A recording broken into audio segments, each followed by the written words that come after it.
The first native-born American saint, Elizabeth Ann Seton, is being remembered 200 years after her death. The year-long commemoration with never-before-seen artifacts has the fundraising support of someone with a familiar name. Luci Baines Johnson, daughter of President Lyndon B. Johnson, is the chairwoman of the National Leaders Council for the Shrine of St. Elizabeth Ann Seton in Maryland, and she joins us now. And Luci, what is it about St. Elizabeth Ann Seton that makes people, including yourself, gravitate toward her? Well, Christine, as you just made reference to, she was America's firstborn native saint. And so that, of course, has an appeal to patriotic Americans. But it's much more than that. She was a wife. I'm a wife. She was a mother. I'm a mother. She was a widow. Well, I'm divorced, and there's lots of those same problems that one has. She had 5 children. I had 4. We married a man with 1, so we had 5. And the list goes on and on. She went bankrupt. We faced economic adversity. She was a convert. I am a convert. And so the similarities are abundant. And I think the bottom line is we tend to identify with people who have had experiences like we have had. So many of our saints come from centuries ago that whose lives seem somewhat irrelevant to us. And St. Elizabeth Ann Seton is relevant on every level. Absolutely. So tell us a little bit about the National Shrine of St. Elizabeth Ann Seton and how you got involved.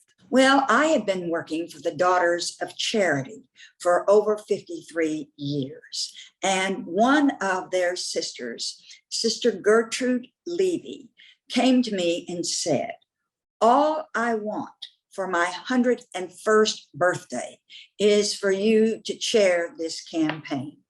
Now, in our family, we use Gertrude as a verb because you know when you've been Gertrude, when you've been asked something that there is absolutely no other answer except yes, sister.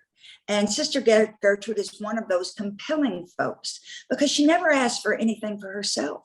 It's always for somebody else.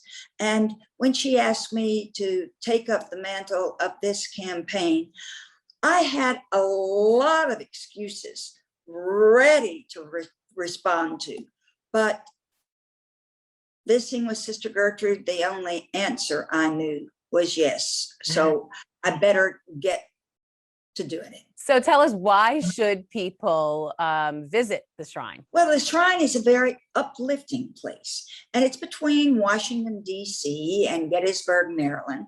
So it's on the road for a lot of historic moments. It's also, I think, can appeal to mother-daughter experiences as well, because it's a ethereal retreat. And in this 100th anniversary that we've been celebrating over the last couple of years for women's suffrage in the United States, St. Elizabeth Ann Seton was really, in so many ways, a woman ahead of her time. She was the founder, really, of the parochial school system in the United States. She was a woman of very great independent stature. She felt the sting of conversion when it brought with it some estrangement with her family. But for her, like for me, conversion to Roman Catholicism was never in any way a rejection of her past. It was just a next step.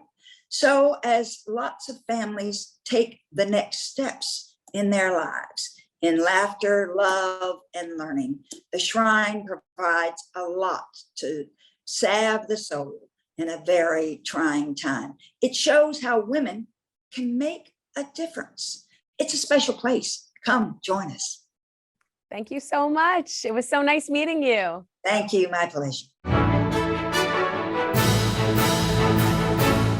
If you're watching Currents News on YouTube, be sure to hit the subscribe button and click on the bell to get updates to all of our newest content, because we are putting your faith in the news.